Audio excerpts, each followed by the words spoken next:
It's very hard to read through this government. It managed to take a country from a growth trajectory into a recession. And now we have capital controls, and the risks are huge. The best we can hope for is a recession of, say, 2% this year. The worst is unimaginable. But what we heard from Mr. Tsipras today was that it was possible both to vote no in the referendum and end austerity and to stay in the Eurozone. Is that possible? No, I think the intention may be to stay in the Eurozone, but reality will hit the Greek state very hard from the beginning. It will be unable to pay its bills, and it will have to issue IOUs, and this will take it slowly to the path of exiting and creating its own currency. So saying no on Sunday essentially is a vote for saying no to Europe and to the euro area. It does not give bargaining power to this government. This is a false statement presented by the Prime Minister. He already had 5 or 6 months to gain bargaining power. He obviously failed. He actually signed measures worth 8 billion when back in December I had proposed measures of only 1 billion, and they were accepted by the EU Commission. I want you to recall that in the December 8 Eurogroup, President Moscovici, EU Commissioner Moscovici, mentioned that Greece had done more than was required to close the review and had done a lot more than any other program country.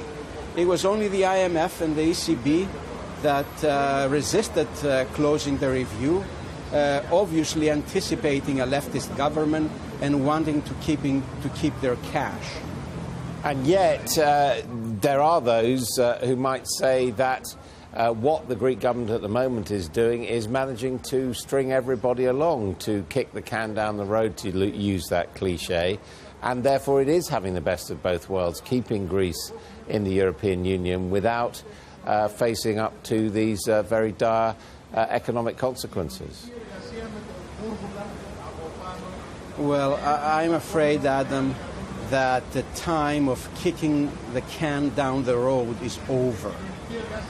We reached the cliff and the can is falling into the abyss. There is no way to kick the can down the road, and the capital controls this week showed it to everyone. Up until now, the government was able to manage the domestic media and claim it was bargaining very hard, when many people knew, including myself, who has bargained in the past, that they were doing nothing for about 3 or 4 months. They only started bargaining in the last month, and they got stuck in a corner.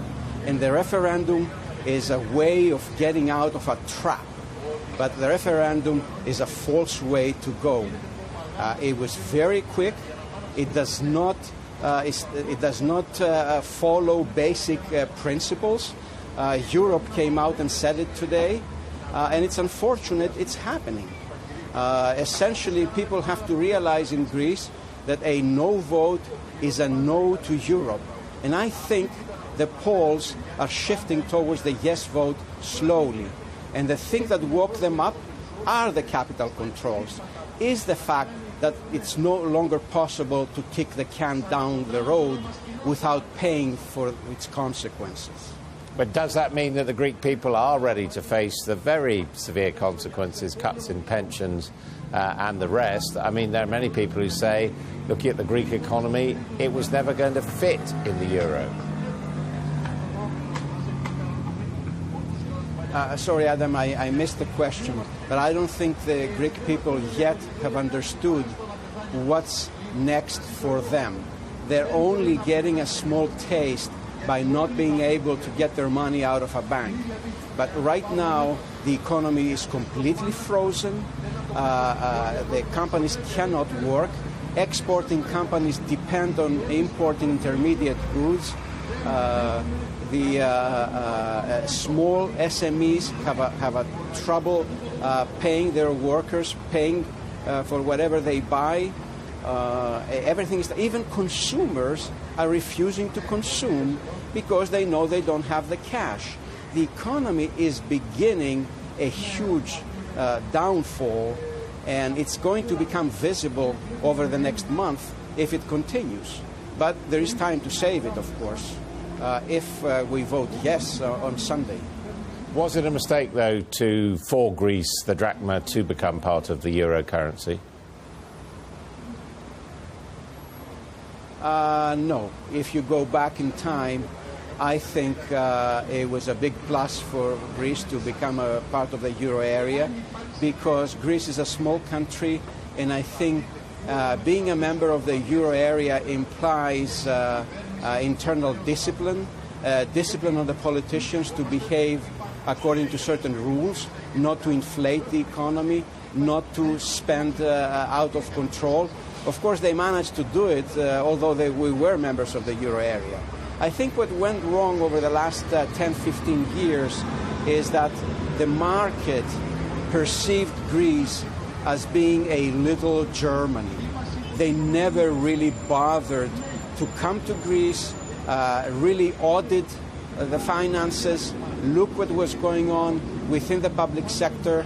They only cared about 4 companies, major companies. They allocated a small percentage in their European portfolios of Greek company stocks, and that was it. They never bothered. They woke up after they found out in 2009, in October 2009, that somehow the deficit of 2009 was way out of whack. That's when they woke up to reality. That's when the rating agencies examined Greece, downgraded Greece, and that's when the crisis began. Then the Europeans decided to save Greece. Greece did reform a lot. It went through a lot of pain. People are angry, but finally we stabilized in 2014. I want you to remember that we had growth in 2014, 0.7 or 0.8%. You may say it's minimum, but it was something, and we were expecting growth of 2.5%. And all this, we managed to destroy it within 5 months. Mr.